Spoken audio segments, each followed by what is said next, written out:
Oh, recording in progress. Well, there we go. Hi, Dagna. Welcome. Hi, I guess I'll change my name. I was like, who's LWV?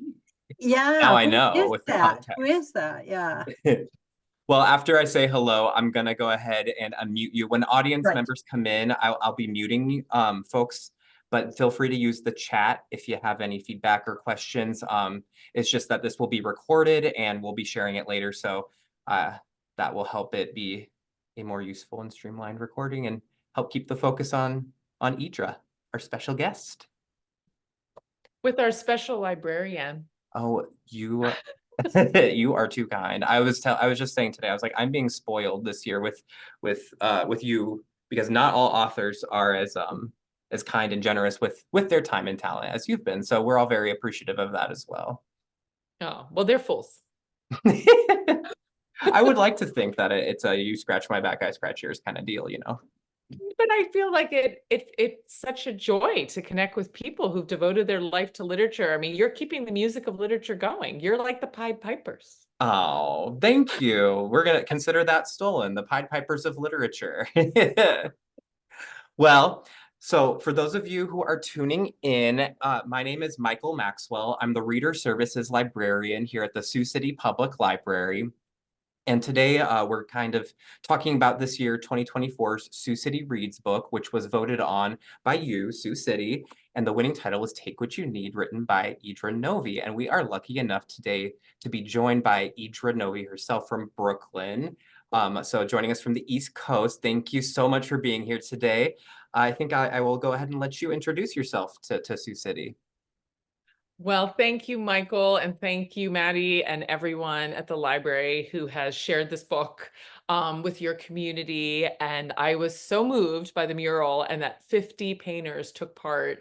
And as Michael and I were saying before we came on, that I think what really was important to me with this novel was that Jean didn't wait for a memo to make her art. And I didn't never studied fiction formally. I just I studied other things, but I didn't study translation formally. You don't have to get a memo to make your art, write your book, follow your passion. And so to see all these people coming together and publicly making art collaboratively, I just think it was, it's just, I love that this book had a role in making that happen. Well, the book made it easy. I'll say that. I think there's so much inspiration to take from a book, and it's so impactful for a novel of its size too, as well. I was so impressed by the breadth of what this novel does. And so it kind of made me think, sort of in line with what you're saying, what was the seed for Take What You Need? Like since nobody gave you permission to write the book, I would assume, right? So what was it that kind of sparked the journey of this novel for you, if you will? So I've now done this a couple times, enough that friends are like, Idra, you're doing the thing again. And what I do is I was like, I'm going to write a nonfiction book because I love jumping genres. I've done translation, I've done poetry, I've done fiction. And I was like, I'm going to do nonfiction. And then I'll do interviews. And then all of a sudden, while I'm doing interviews on a subject that I'm curious about, I realize that the more interesting subject comes up naturally with people I'm talking to. Sorry, that's my dog, but someone will call him dad. And then what will happen after that is I'll hear anecdotes from people and realize that I can make like sort of a conglomerate and turn that into a better story by using my imagination, because I think ultimately that's, I definitely am interested in works of imagination, but drawn from complex realities, and so that really happened with this book. I was like, I was interested in going back to my hometown. My family's still there. My family's lived in the Allegheny Highlands for over 100 years. So, I went to the bar with my brother. I was like, seeing people from high school, people I grew up with. And I was like asking them about like shifts in our town, because we had like voted for Obama and then suddenly weren't voting for, the next candidate. And I was like, just like a big shift. But what really kept coming up was this question of estrangement, and that people said that it pained them that they weren't speaking to a neighbor. It pained them that they weren't speaking to one of their adult children. It pained them that they weren't speaking, to someone they grew up with because they saw something they said online and were appalled or angry or something like that. So it just kept coming up.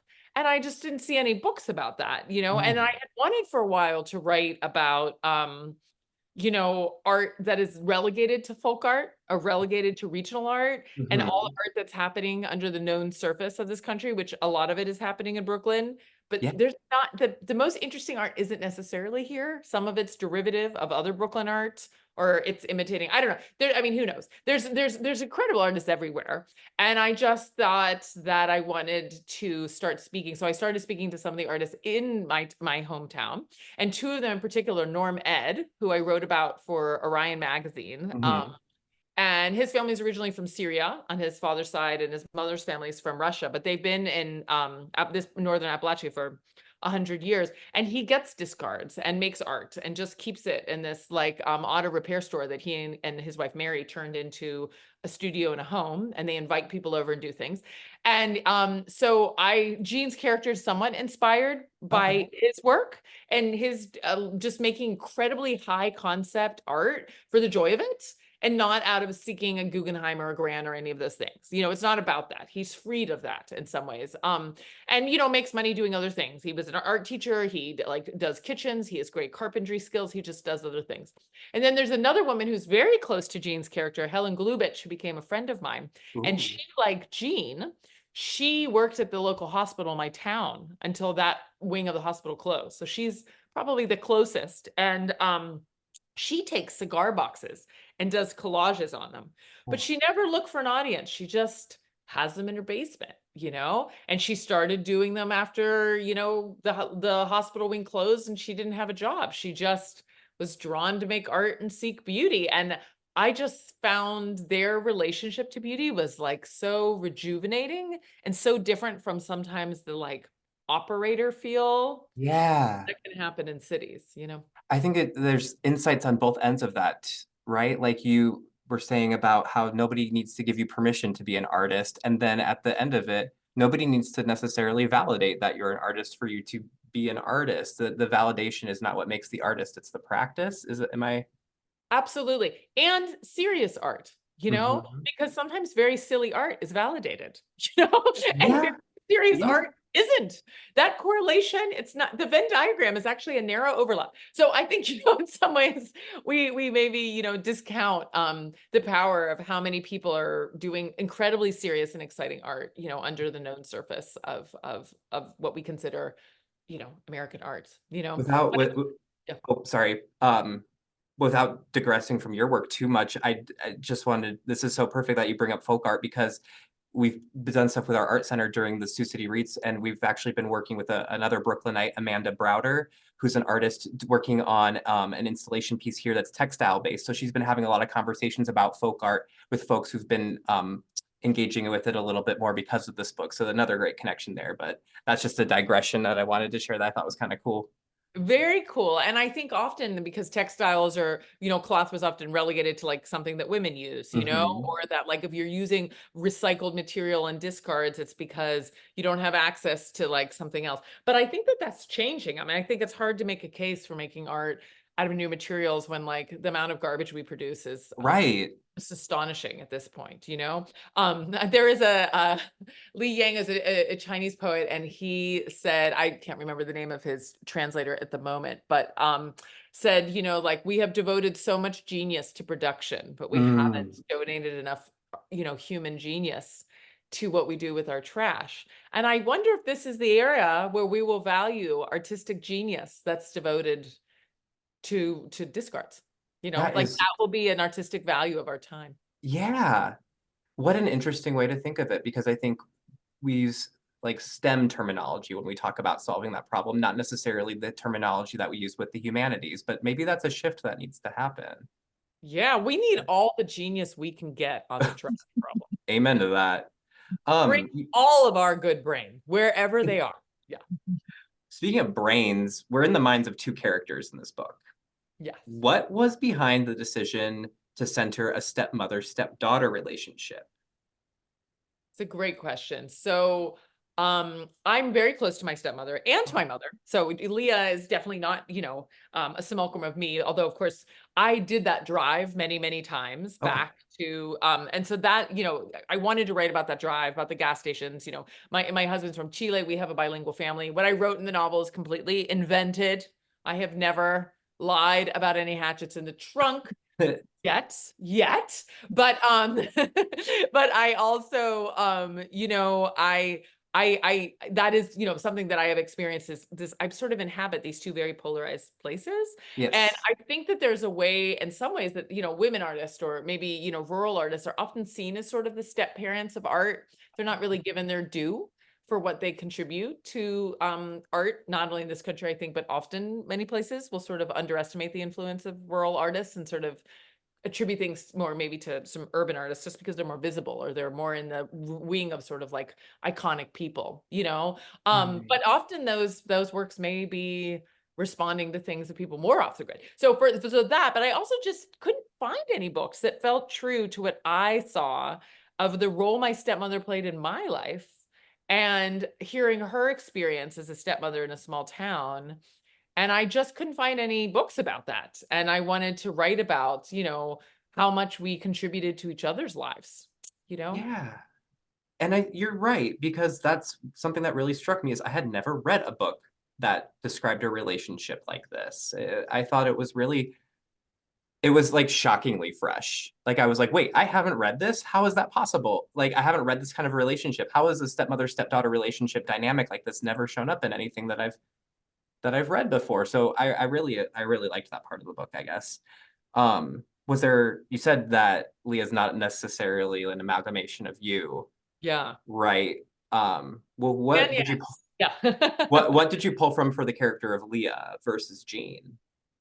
Well, I think what interested me about Leah is that her move when she comes back from Lima to New York at like a very different age and time than when I came back. Okay. In terms of like the Trump years and the pandemic, Right. like she's at a very different stage of life and is a different Right. person, and, so, I mean, I think I've been writing about Appalachia as a poet. I've been writing about rural places with the writers I translate. So I just think it's very many ways she's not me, but I see a lot of who I think are people who are from, I think that part of Appalachia who felt this need to apologize from where they were from. But the accident Uh-huh. of birth, nobody chooses where they're born, right? Or to whom.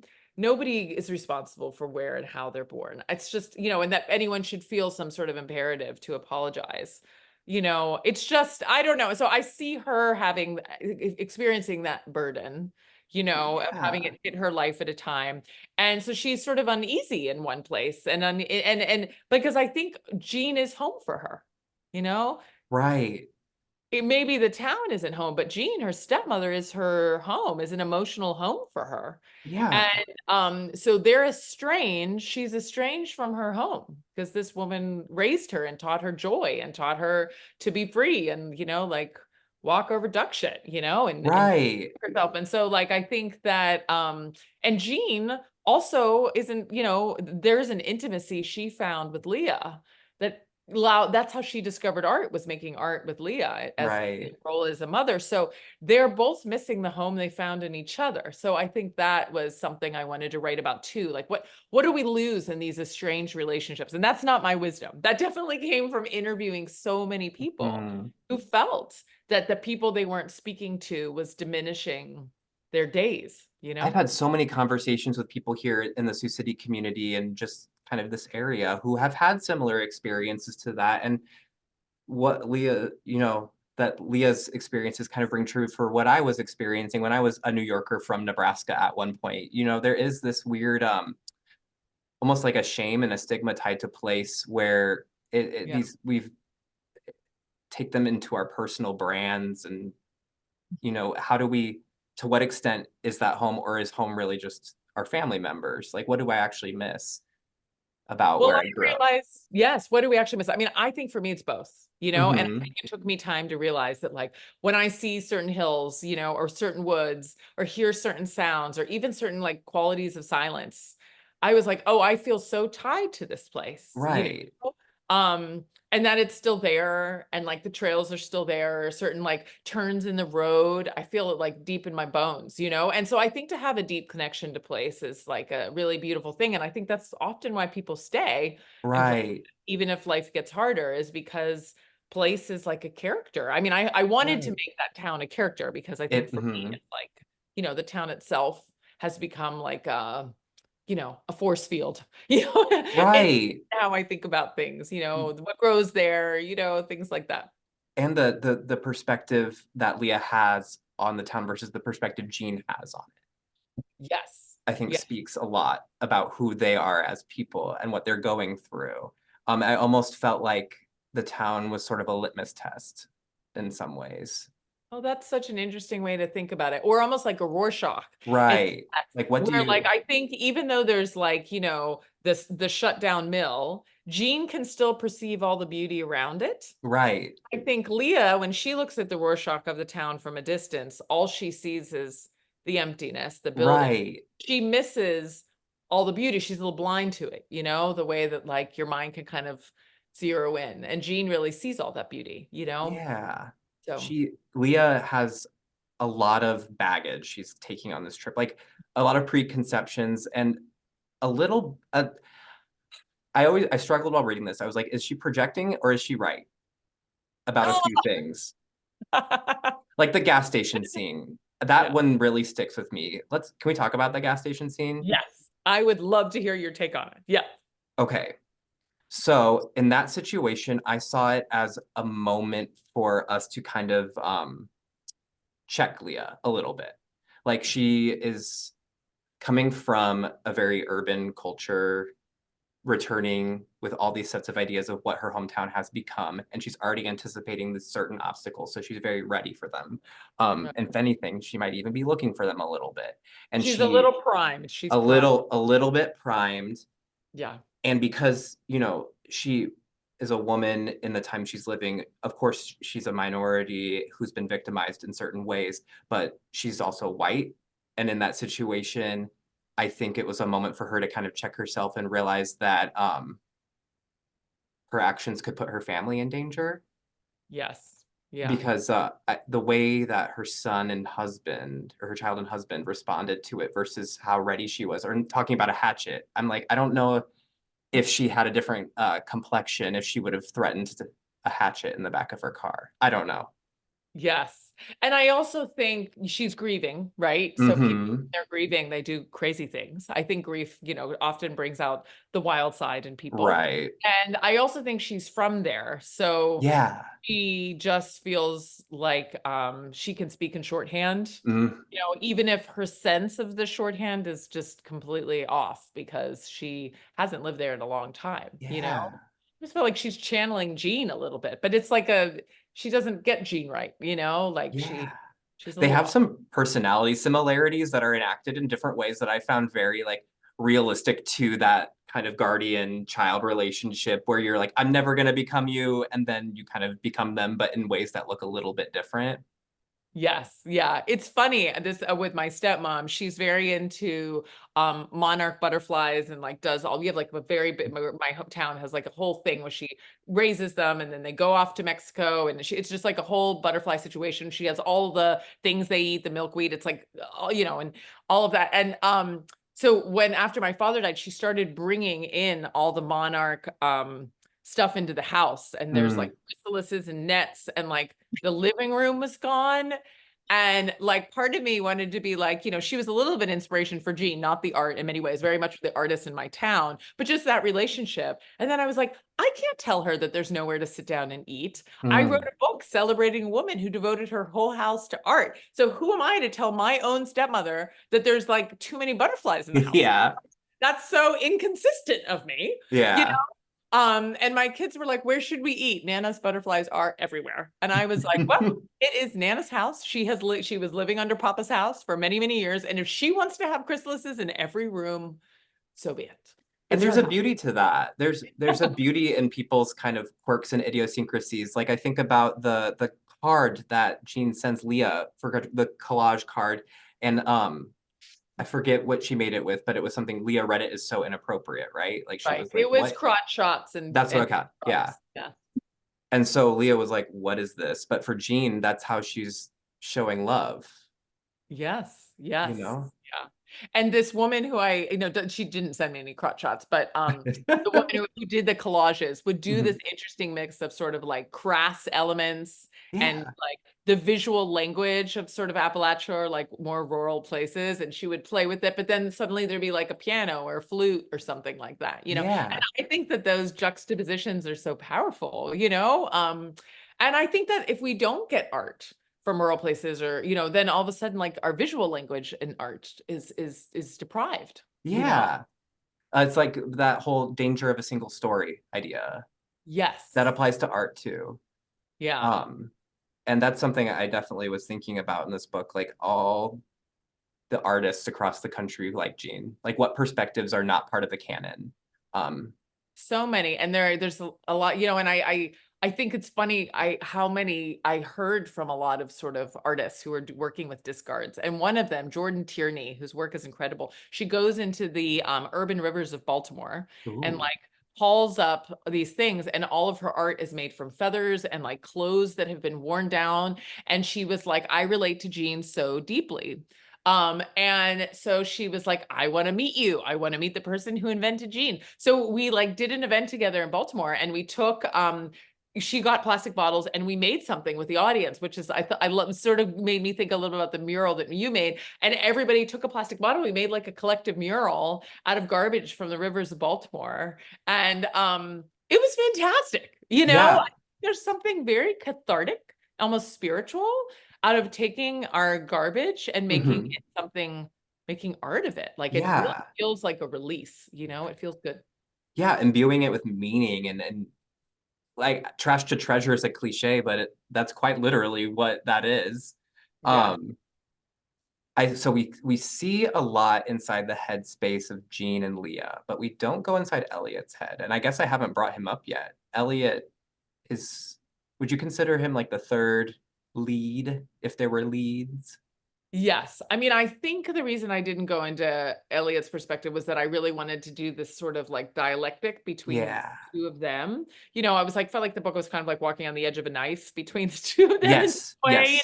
because it's like Yes. our country sort of has like somebody threw a knife in the middle of like it's just so, there's something so violent about the divide. Yeah. And so I feel like this novel was like writing it very carefully on like the edge of that knife. And I think that Elliot, it would have just taken out the intensity of their two perspectives Right. and their history. So artistically, I didn't think there's room. And I also don't know if I could, like, Elliot in some way has things in common with my brother, and also like a lot of sort of gentle, artistic guys that I grew up with and still in touch with. And when I was trying to do the audio for this book, Mm-hmm. and I was listening to audio, and I kept hearing these like villainized voices from Mm-hmm. like rural men, and I was like, Yes. caricature. It's so offensive, and so I found with Apodlachia, it's like a sort of amazing progressive podcast where they had these voices, and it was both like some that were like identified as gay young men in Appalachia, some who maybe identified just as queer or whatever they're doing, and some of them didn't identify with anything but were just interviewed on saying that like their voices didn't match up with the expected voice of men in the region, Wow. and so I sent it to the woman who was doing the audio, and I listened to it myself and was just thinking like, wow, that voice is really missing from the voices that we think about in this country, Right. So yeah, so that was something. Then I heard that, and that was like very helpful to think about. But I thought of Elliot as somebody who never felt like he could afford to take up all the air in the room. He didn't have a room, Right. he didn't have a car. He did, so he didn't feel like he could talk longer. He was never asked to. He was never given the space to be the one who rambles the way I do. I felt that like, well, listen, you're in good company then, because me too. I'm a rambler. Well, that's why you're a good writer. Well, with Elliot, I kind of appreciate as a reader, I liked that knife. I think you were successful in that tension of just focusing on the dialectic between those two relationships. And I liked Elliot as sort of like the uncertainty, because I felt like I was reading him from two different perspectives. So I don't necessarily know Elliot. I know Elliot as Jean sees him, and I know Elliot as Leah sees him. And then between those two perspectives, as a reader, I kind of construct my own identity for him. I thought that was interesting. And I do think what we often, not many, or that women can, what comes between them could be a man in some ways, and whether it's Leah's father and Jean's husband, is like this wedge between them is sort of their trying to cope with guessing with what some man in their orbit needs or wants, Yeah. and like anticipating how to respond. And there's like a lot of energy devoted to that. I felt It's like in almost a my love household. triangle. I kind of thought of it. It's like an Yeah. unconventional love triangle and like more of a familial, it's like the maternal, but then there is the element of like the romantic sexual tension between Jean and Elliot. What was that? Well, that sort of came to me over the course of the novel because I was just thinking, how many books have male artists inspired by young women, And it's always treated as this like, oh, those artists, they're a Mm, randy bunch, yeah. That's what they have to do. And I wanted to just subvert that and say, like, why, we're uncomfortable with the inversion of that. But I think that anyone can be on the losing end of an imbalance, a power imbalance, And Mm, there's so much of the dialogue and the Me Too era seemed to me to be, turning it into this gender thing, which often mm, it is, but actually all of us can sort of take advantage of someone depending on who is the power. And in Elliot's case, he doesn't have water, and yeah. he doesn't have food. And so, I just wanted to sort of subvert the way we think about that. But then there's other ways where he has the physical strength that Jean doesn't have. So it's complicated. And I think what I was most interesting to me was the way that Jean doesn't identify herself as someone as having any power, but she does leverage it over Elliot, you know? That's true. She, yeah, if it's like she doesn't know her power. It's like not knowing her own strength, but everybody else is so aware of it.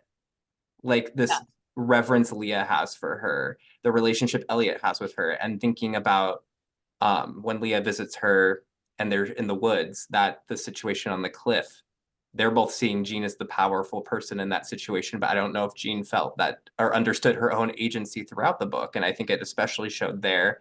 And then with her internal monologue regarding Elliot, I thought that was so fascinatingly written because I was on the edge of my seat. I did not want her to cave into temptation. I was so worried about her. And then it made me question some gender assumptions I have because I was like, I was thinking about kind of what you were saying about how many male artist characters I've read who have a young female muse and how that relationship often doesn't bat an eye, right? Like Yes. there's Yeah. just, it's not seen as necessarily like the same way it would have been seen had Jean followed through, right? There's like an element of the grotesque in there. Well, there's something exploitative, and Yeah. that's exploitive that's happening there. And I think that, it's gross.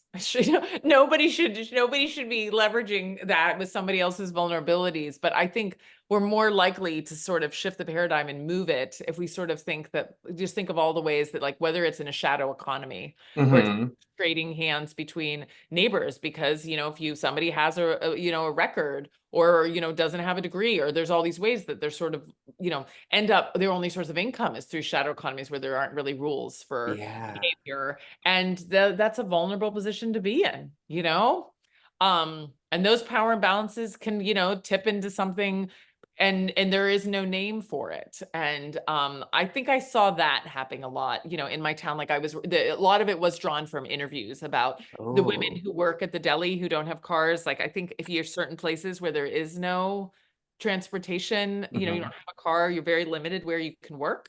And I Mm-hmm. think that can lead to other kinds of vulnerability. So I was just interested in all these kind of fraught kinds of vulnerabilities and how they sort of clash with each other, and also can lead to relationships, and friendships that we wouldn't have otherwise. Like, certain places, everyone who comes in the library, you have a love of books or an interest in books or a curiosity about ideas, and then people find each other.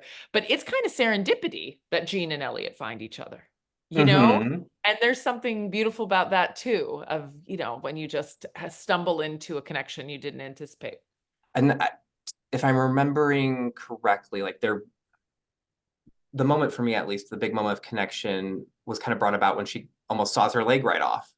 Yes. That first day when they're working in the workshop and she has the saw out and she's like, oh, it's no big deal, da da da da da. Kind of another instance of Jean not being aware of power where it is in the room, literally a power tool in this instance. Literally, she's holding a power tool. Yeah. Right. And there was something very intimate about that that is, I don't want to get like gross here, but almost more intimate than a sex scene would have been in my head. There's still like body fluids, a trip to the hospital, and seeing a side of somebody that you wouldn't normally see. But I thought that was a more beautiful way to show intimacy than, you know, a cut and dry sex scene would have been. I liked that. I think it's I so love that. I love seeing it as the alternative sex scene. or it kind of like, You're right, because it's a lot of bodily contact. He's yeah, looking at her, you know, he's like, you know, there's all these bodily ways that they're like, she's like a pieta, you know, she's like, in his yes, arm, you know, there's like, yes, I was thinking about all of that, but I think you're right. I wanted to get it like all of those things where it's like, there's no words exchange, that everything Mhm. that's said between them are like these moments between people that are like beyond language. And I think of that as something that we want from visual art too, that it's beyond words. It's like its Yeah, own language. And I do think sex has its own language that doesn't, right, not that people can't chat all the way through, but there's other ways to right, communicate. yeah.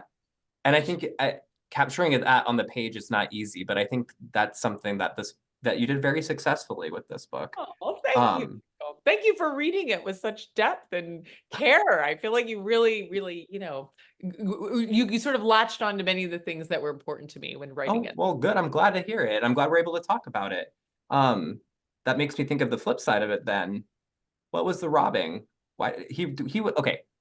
Was he part of the group that robbed Jean? I think he was there. I Yeah. do too. Yeah. Yes. So, I'm seeing like, the other readers on are also got this. Yes. so Yeah. like we go from this act of intimacy, and that's like a betrayal of intimacy, but the way it reminded me of Les Mis at the beginning when he steals the candelabra and the priest is like, you need this more than me, sort of take what you need, if you will, right? Like, I Right. think it's so interesting that Jean wasn't necessarily worried about really getting to the bottom of whether or not he was in there or not. Yeah, it's funny that you brought up the priest, and I was bringing up Pieta because I take what you need comes from that part in the Bible where it's about honey, saying that you shouldn't take more honey than you need, lest it will make you vomit. And Ooh, that taking more than you need, there's the proverb about, I'm not getting it quite right, but that was part of where I got it from, was this notion that when you take more than you need, it not only means that other people, there isn't honey for others, it makes you sick. ah. You can't eat too much honey. Not that my children care. They like put so much honey in their tea. I was like, do you want any water in there with the honey? It's like, your teeth are gonna rot out. They're like, but it's natural. Anyway, and I think that is the funny thing about things that seem natural, but you can still be gluttonous, Yeah, and right. Natural take it. is not a synonym for good. No, or excess. There can still be excess to it. But I think what I was thinking about Elliot is like, he's hungry, he's back on drugs, like there's Uh-huh. all these things. And, somebody can both commit a crime and be worthy of compassion. Yes. Somebody can do something that is terrible and then not be on drugs or be in another place in life and be the one who brings you exactly what you need for your sculpture. Right. Same person, Right. it can be the same person, and if you're not open to that person changing, then you lose out on then that possibility. So Yeah. That's yeah. you're kind of making you're giving me a lot of food for thought. I'm like thinking about like the compassion she showed him by not like trying to prosecute or anything, how much she got in return from that we saw that she wasn't planning on. Yeah.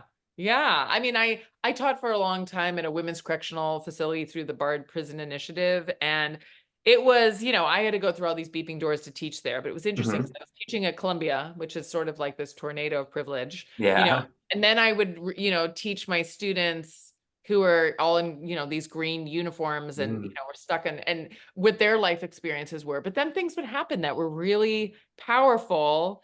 And, I remember those conversations more than the ones at Columbia. They have completely left me. But I had one student, we read Elizabeth Bishop poem, The Art of Losing. Do you know that Mhm. poem? No. Losing things isn't hard to master. It goes, anyway, it's all about like she was sort of convincing herself that there is an art to losing things. Mhm. And one of my students was like, oh, is she an alcoholic or did she live with an alcoholic? And I was like, she was an alcoholic. Mhm. And my student was like, yes, because that's the kind of thing one would say, she could see it almost as like a mantra to oneself, that, and so that connection was like drawn from life experience, but also the bravery to say that and recognize that connection. Yeah. I've never read that poem the same way, Right. and so I think for Eliot, the fact that maybe he had experiences with drugs or all of those things, that doesn't mean that he can't then give the most illuminating feedback to Jean, about her Mhm. art. Like he really gets Right. what she's doing, and he is an incredibly open-minded person. And you Yeah. never know who in your neighborhood might be open-minded. Yeah, I love the type of unconventional mentor-mentee relationship.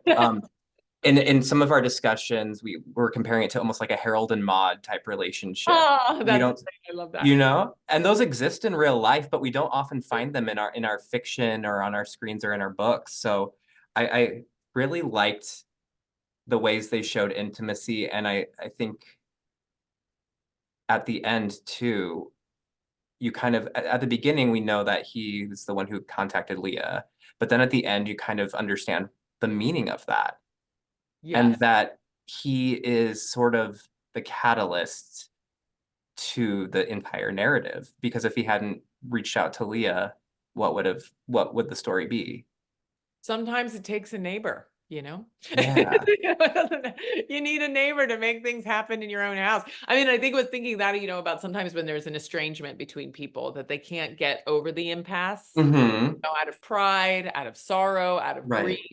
out of fear, out of everything. And sometimes it like takes a third person because and also, Eliot, he doesn't have anything to lose with the art, but he's come to value it. He knows how much work went into it. Yeah.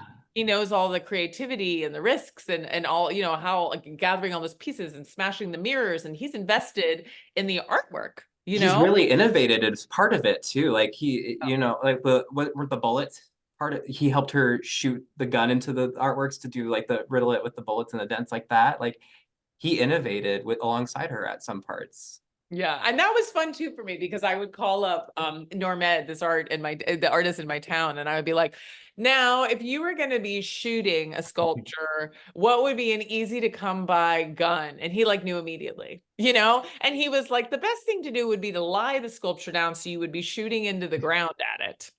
And I All was like, right. of course, yeah, but it was like an artist's practical mindset about Yeah. like how to shoot your sculpture, and it was Like, it was great, and then he became a close friend because he was so, wrapped up in it. It was funny, when I did a reading in my hometown, and his daughter came and she said mhm. she related to Leah, and that one day she was like, I'm gonna look you up because you're gonna have to help me find a home for my father's art. So I like, she saw herself in this story, of Leah's feeling of sense of responsibility for her Yeah. stepmother's art, and Nellie was anticipating that for her father's art, which is brilliant. And I'm already starting now to try and Well, try and find a home for it. Yeah. that's kind of I love that, because that was something that I think I was kind of taking from the story as well, of like, what role do we play in building out the canon? Like, nobody gives you permission to be an artist, but also like nobody's giving you permission to be a like you can curate without being a curator. You can, I don't know, there's ways to do that, to put eyeballs on things, even if it's not you're not the New York Times book review, but you can at least be word of mouth. There's always Yeah. ways that we can bring things a little bit closer into the zeitgeist or the mainstream, whatever the goal is. Yeah. And I think when I came to this book, Ways to Disappear, my first novel, starts in Pittsburgh. And then, Hmm. a writer translator leaving. And this book was very much coming back into the same airport, in a way. Yeah. The back, I mean, not to Pittsburgh itself, but Right. driving west from there. Is that I think that well, as a translator, it's like sort of there's writers I wanted to champion, and there was like a writer who lived in the swamplands, the Pantanal, which is in the north of Brazil. His name is Yeah. Manuel de Barros, and I think I related to his poems about rural Brazil, even though it's very different flora and fauna. But he was writing about knowing so deeply these like bugs and creatures and sounds of this place that was being emptied out because people were going to Rio, they were going to Sao Paulo, they were Oh, going to Manaus. And so people were leaving to find jobs in other places. And so the town itself was emptying out. And then some of the houses were covered with like vines and fungus were taking over the houses, you know? So at the time, I didn't think about myself being drawn to a rural artist in an emptying place because he was here, he was in, you know, like the sort of like, you know, wetlands of Brazil. But I think mhm. that's why his work spoke to me. And, Yeah. you know, and I wanted to bring him back to the US because I was like, this is somebody who's watching people leave where they are. Uh-huh. And, you know, what is that? We need that imagination. We need somebody talking about that, you know, about the urbanization that's happening all over the planet. It's happening everywhere. Yes. Yeah. Yeah, and I'm glad you brought up your translation work because you reminded me of a question that we had. When I was upstairs talking with the folks who are watching here at the library, they did want to know more about that side of you. Like, how did you get into translation and without, getting too far away from take what you need, I guess. Where'd What you come happened? across? Yeah, what happened? I know everyone's like, why is this girl from Johnstown, Pennsylvania, end up, you know, translating poets from the wetlands of Brazil? I mean, it's funny. I Cesar Vallejo, you know, reading his translations that happened by James Wright. You know the poet James Wright, who's from Yes. Ohio. And so James Wright has that famous poem that's in a stadium in Ohio. And then his poems got stranger after he started translating Vallejo and translating South American poets. And so James Wright, like seeing what he wrote about Ohio and then seeing what happened when he started thinking about people's imagination and writing about things in other places. And then he brought it back to Ohio, you know? And I think he Wow. infused his poems about the Rust Belt with these sort of images and language and approach to poetry that was totally from another place. And I think that really appealed to me, you know, to do that because we weren't reading anything that was like anywhere where I grew up. Like one book that really stood out to me when I read in college was Pedro Páramo by Juan Rulfo. And it was like this anarchy. I mean, Pedro Páramo was just retranslated actually. I haven't read the new translation. I mean, I've read it many times in Spanish. I love that book. And at one point I wanted to do a Pedro Páramo set in Appalachia, you know, because I was Yeah. like, you have these like landless things. There's like a guy in a horse. He like assaults whoever he wants. There's no consequences for it. Then there's like everyone trying to, you know, do some sort of wonderful life, but don't, be careful with that man on the horse, you know, because there are no consequences. Like there's something about that that just really, I could recognize something that I knew, you know, I haven't done that yet, but there was a way that like I would find little pieces of things that I couldn't find in what I had been served of American literature, like the Mhm. diet I was on. And so I just saw it in other places, I think, you know, in You're- Clarice Lispector, you know, things like that. I like the diet metaphor. Like, that's like you need to have a little bit of everything on your plate. And those Yeah. perspectives get lost if there aren't translators who are, helping other people experience that poetry in the work. That's Yes, very I was cool. like, you're missing the vitamin of Clarice Lispector in your diet. You know, you need Yeah. you're And really and then I think maybe what I was hearing is in that translation process too, like you hit upon things that aren't being communicated in the English language that need to be communicated, and how do we do that yeah. too? Yeah, I think it's, you know, I forget who said it, but the translation's a window. And when you Mm, open it, you let some stale air out and you also get some fresh air in. It kind of goes both ways, you know, and I think that's true of Jean and Elliot's relationship. Like they both needed a window, you know. yeah, Jean got some of her isolation, you know, that air, she needed to get that out and some fresh air for Elliot. You know, I think that that can happen with literature. It's like very much you need to open a window and get something like a lot of American literature can start to sound similar. yeah. You got to bring in a breeze, but also, you know, Cleanse your palate. yeah, yeah. Yeah. Stir up Um, papers on the desk, you know? I wonder, yeah, and if only you could see the desk that is just barely off camera and all the papers that are already stirred up. Um, gosh, you've got me thinking about maybe like there's a lot of miscommunication in this book. And I think you write it so well. And I wonder if that's because of your work as a translator. Um, because although Leah and Elliot and Jean are all speaking in the same language, we see a scene like when they're all at the cliff and they're all speaking the same language, but they're not all saying the same thing No. and they're not hearing the same things. Oh, that's brilliant. Wow, but that is amazing insight. You're The absolutely scene is, well, the scene is yeah. brilliant. How did you write that? Well, I lived a version of it and Okay. sleep afterward. Not with my stepmother, but just, and it was, until you said that, I think that's what it was. There was a way that everyone was talking, but like all of the unsaid, the subtext and like what, Hmm. was what you're right. It was like several different, people were speaking, but there was like, people were just registering the conversation in such different ways. And Hmm. yes, and another time I went out to that same cliff and like a policeman showed up and said that he liked like surprising people on the cliff, and I was like, it's crazy. A cliff Anyway, is not a good place to surprise people. what? So so that came out of like visiting this like, Devil's Rock in my town a bunch of times. I just was like, it's a very cinematic, it like was asking to be sort of, mythologized in that way, I guess, in my little tiny Idra mythology. I mean, what, I don't even know what that means, but in my own little mythological universe in some way. But I think that's a really astute take on what happens there, because I think people have different high alerts. Like what sets off my alert buttons is so Hmm. different than what sets other people's alerts. Like, and it depends on the media you consume. It depends on where you live. And like Hmm. my alerts go off on a cliff like that. But interesting, like my husband who grew up in the Pinochet dictatorship in Chile, Wow. went into a beach town, and I never saw him get so stiff when we drove out of the town immediately. And I was like, that looked like a great place for lunch. And Hmm. he was like, oh no, those are all military people. We have to get out of here, and just left. And I was like, but that was like 20 years ago. And he's like, Yeah. we'll not be eating lunch there. We are out. And it was like, it was not a conversation. He was not, Yeah. he was out of there, and had friends who, had to go into exile, and his own father. And there's just so much there. His high Right. alert button, he saw, I don't even know what he saw because I didn't register it, but his Yeah. alert went off, and when Right. he was on the cliff and the policeman came, he thought that was, he didn't think there was any need to leave. I Mm. was like, fire alarm. Yeah. So I just feel like I think in many ways I've just learned that like what sets our alert buttons off, your orange alert or whatever alert, it's just so particular to your lived experience.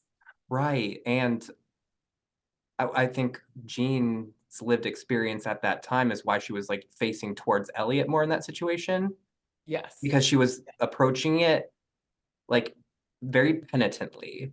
It felt like she was overcompensating for this internal, like, mind you, she really didn't act on these things, but she had all this guilt from an internal experience that didn't hurt anyone, which I thought was also something I was like, oh, I don't read about too much. That I don't know if I've read a story where the male artist is that worried about, the consequences of his actions and then feels guilt thereafter. So I thought that was there was something there that really struck me, how much she cared about just these thoughts she had, to the point where it caused more trouble. And that was the part that really kind of broke my heart for Jean, because here she is thinking that she's going to have this great reconnection with Leah, and it seems to be going that direction. And then she's trying to solve problems with both people, and she can't do them both at the same time in the same place. And she's just doing her best, and it's being misread by everybody. So my heart really went out to her. Oh, well, I just love that she came alive for you that way, and you were so attuned to all these complexities in her character. That observation about everyone on the cliff is like that will stay with me. What a gift! Thank you, Well, Michael. I love that. well, thank you for writing it. I couldn't observe it if it wasn't written. What do you think they could have done differently in that situation to like not cause this alienation, to not cause the acrimony and the tension? Yeah. I mean, I think jumping to snap conclusions or knee-jerk Hmm. reactions. But I do think that when things in the larger sphere feel precarious, it's hard to give people the benefit of the doubt. You have to feel pretty Hmm. secure in order to constantly be a source of goodwill. And, I mean, I think people lapse into caricatures sometimes of Yes. themselves, or also sort of flatten other people, maybe out of fear, could be also out of laziness. I mean, there's many reasons that that happens. And it's hard to always summon the more generous self, you Hmm. know? Um, but I do think that it makes for better days when you do. You- Yes. Yeah. You play with that idea of people being flattened. Yeah. like it conceptually, and you play with stereotypes a lot in this book. Yes. Yeah. Is I do. that Yeah. There was one writer I saw online who I like is in person, is very kind, smart person, talented, but was like, I don't care whether what was, I don't even remember what the name was. It was like Janet in Cleveland reads my book or not. oh Like, but what if Janet in Cleveland is the best reader you'll never have? Because right, you can't write off anyone based on where they live or what their name is. You don't yeah, know where your sharpest, most insightful reader is. And Janet may be doing the best art you'll never see. You know, like right, I just sort right, of feel like we can't make assumptions that way. You yeah, know, it just diminishes our lives to do so. right. And I think this story shows the harms of when you make those assumptions and when you meet people as stereotypes versus as individuals. Yeah. I think that's the source of so much trouble in the story. Even like, you know, the back to the gas station, that interaction Leah had, like she could have just got gas and ignored the lady and moved on, you know, like how, like, Yeah. I mean, I think the thing is when I was trying, I was like, because, Leah has a dark side. It was funny. A lot of people reading, responding to the book were like, well, I don't like Leah. And I was like, it's okay. She is not likable. Like it was about, asking these questions and, she's human. yes, exactly. And scared, and Yeah. if projecting or not, her alerts went off. She's grieving and she's acting like a screwball. It happens, it happens to many people. I Well, see it all the time I myself. recognize myself in her, like full transparency. When I moved back to the Midwest after spending a long time living in New York, I was coming back here much like with a similar perception of my surroundings as Leah. And in some cases, was I correct? Absolutely. But oftentimes, like the stereotypes I was holding on to and fearing were doing more harm to me than anyone actually was, you know?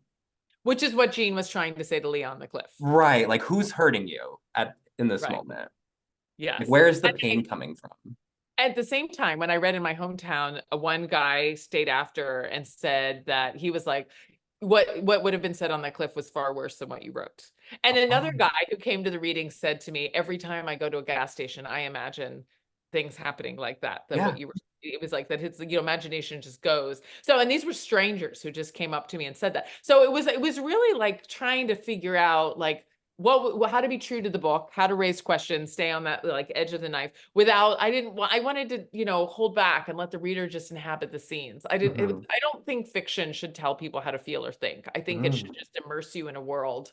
And then the reader is left puzzling it and asking these questions. So it's very validating here because I think when a book is like trying to telegraph to me who I should identify with or what I should feel, I was like, you want to write for your best reader, your most intuitive, insightful reader who, Yeah. needs dot to dot. Well, it was nice to read a book where I wasn't focusing on someone necessarily as antagonist or protagonist. There didn't need to be a villain. It was like they all were people and I related to them and disliked them all at different points throughout the book, much like the real people in my life. I was just gonna say, like all my relatives. Right. Who I love. Right. And so I think like that also helps make the characters feel real because sometimes I tell people what I think they should think, but I'm not always walking around doing that and telegraphing my exact feelings. So I liked that ambiguity, and I wish more authors would play with that a little bit more. Well, thank you. I read a lot of Claire Keegan when I was working on this book. I think she's very good at that. Do you know the Irish writer Claire Keegan? Claire Keegan, I've heard of Claire Keegan. Yes. I would have a lot look of up Irish Foster. writers on my mind right now. Yeah. Foster, it's like 90 pages. It's so clean. She never ever, yes, it's a wonderful book. You can read it like in, one evening or, for me, one subway ride, one thing when you're saying it's just, it's Amen really to that. Foster. Yeah.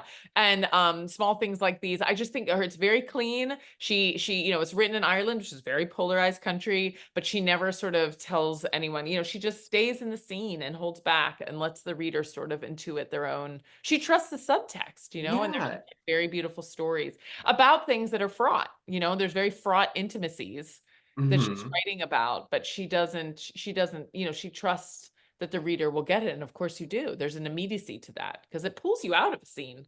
I think when the writer tells you what to feel. I agree. It's the spell a little bit.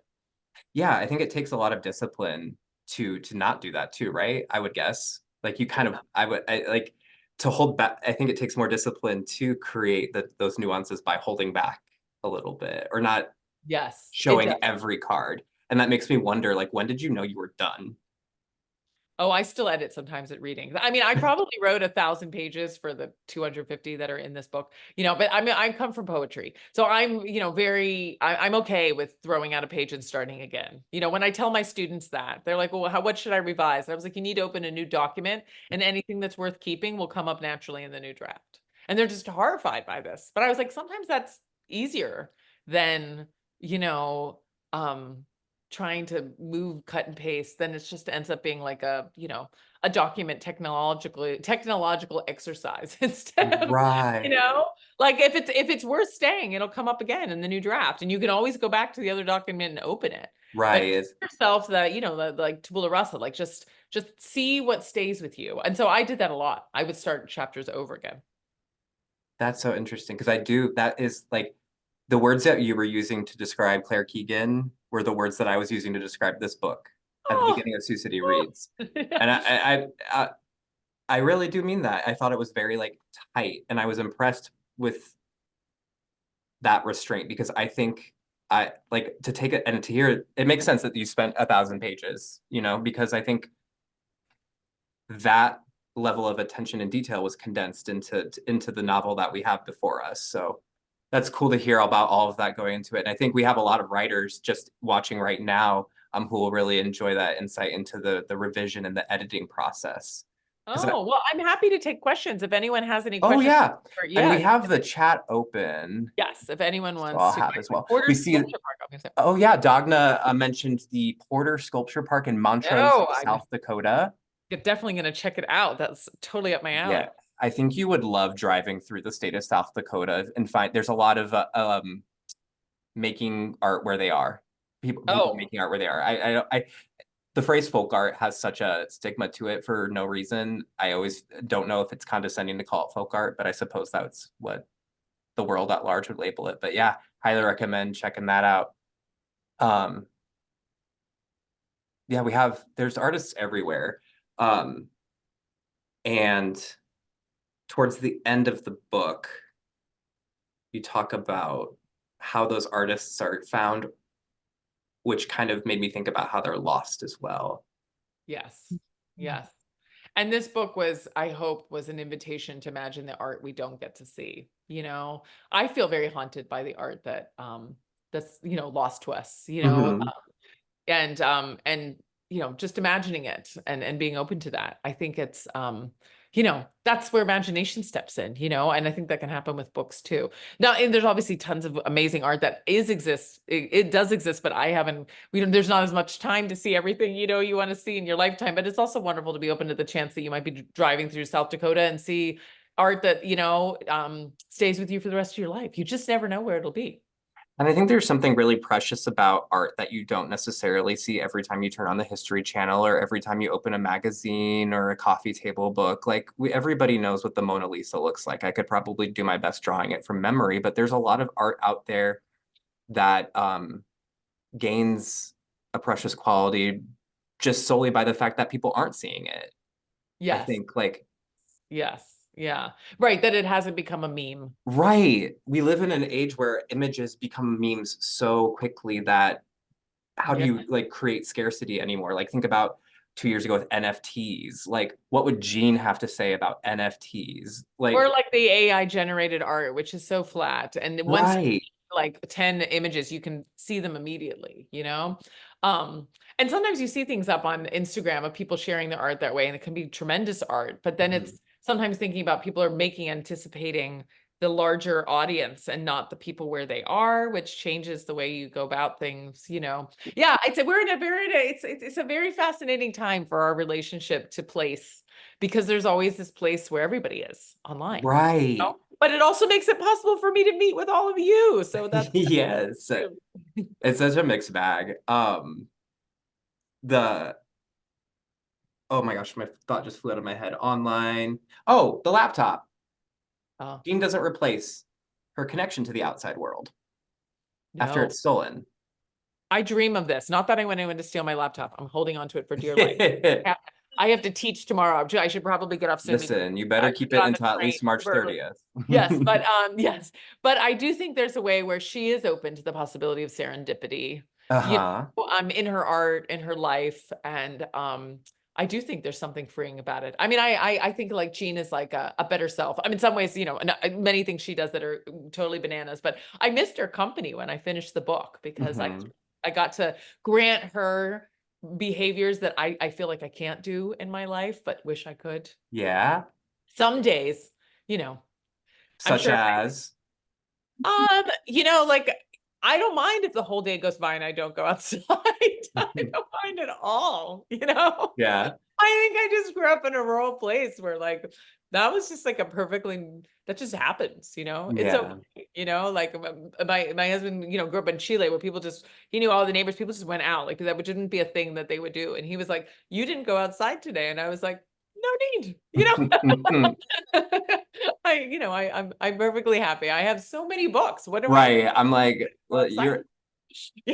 you're comfortable. Yeah, I have pickles, I have peanut butter, I have books. I don't need to leave the house. There's nothing, you know, at least for Right. a day or two, then I do need to go outside. But yes, I'm happy to hunker down like there's like a snowstorm on a mountain outside. And I'm Well, fine. Maybe so Jean is more adventurous than you maybe in certain ways, but she never went to visit Leah, did she? That's true. That's such yes. She never Because did that journey. Yeah. as I was reading this book, I was kind of also imagining the inverse to this book, where the story is Jean is going to Manhattan or Brooklyn Wow. because something's happened to Leah. Oh, What happens then? I love that. I love that you imagine the inverse and how maybe things would play out, you know, similar projections. Yeah. I like, who would Jean meet on her way into Manhattan that gives her a New York once over and goes, you know, like versus the gas station situation? Like, what's the stereotypical like Yeah. Well, urban coastal elite that she would run my into? yes. Well, so my friend Helen Golubich, who is a brilliant artist and also writes poetry, which she doesn't feel any need to send out anywhere. I wrote a poem about her for poetry that came out in the November issue of Poetry. And she just writes her poems and sticks them in a drawer. And that issue of Poetry, the call was people who've influenced your poetry. So I wrote in and I was like, can it be someone who's a poet who influenced you, but who never published? And Sharif Shanahan, who was editing it, was like, absolutely. I don't care whether they're published or not. You can have a poet whose work inspires you who's never published, of course, you know? So I wrote about Helen and she did come to visit me in New York, you know, and she didn't wear a bra and she had her hair's white. She wears it in braids on the side. And she commented loudly on the people on the sidewalk. And then at the end of the day, she's like, oh, I can't wait to get out of here, Idra. I love you, but I'm ready to go. That's hilarious.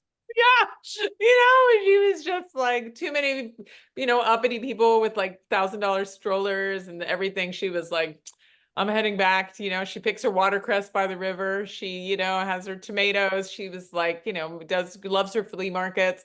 And I do think like when I go to the flea markets, you know, I would go with her to flea markets and I would find something that I thought was, you know, inventive at the flea market. And she would say to me, oh, Idra, that's derivative. You can find that at all of them. Put it back, you know? That's great. Now I'm because I'm definitely probably more Leah oriented. Like I would be the one who's like scared on the cliff and fine in the city, you know? Right. But Yeah. I'm like imagining a scene where Leah has Jean come with her onto a subway car that Jean doesn't want to get on, and Jean's uncomfortable in the subway car, and Leah's like, it's fine, it's fine, it's fine. I know these people. Like Right. there's everybody's a fish out of water somewhere. Somewhere. And you're right. Her high alerts may go on in a place where Leah doesn't. Yes. I love that. Well, Michael, what a sharp reader. This is such a gift. Illuminating. You are going to give me a big head if you're not careful. And so And thank you all for being such a great audience, seeing you smile and laugh and respond. This is really a delight. Thank you all yes, so thank much. you all. So we're at the end of our conversation tonight, but we are so lucky because Idra will be joining us again in roughly a month from today. So on March 30th, we'll all gather at the Art Center downtown, and we'll see you on the big screen. And at that time, we will invite all of you to kind of bring your questions. So between now and then, if you haven't had a chance to pick up Take What You Need, I really hope that listening to this discussion has inspired you to do so. I really recommend it. I think this book packs such a punch and has something in it for every kind of reader. I really do think there's a window into the story for anyone. So highly encourage you checking it out, giving it a read, and joining us again on March 30th, where we will continue the discussion and you know, see what questions we come up with in the meantime. Thank you, Michael. Thank you all. It was Yes, great. thank you, Idra. This has been wonderful. Thank you so much. And we'll see you next month. Take care. Bye-bye. Bye.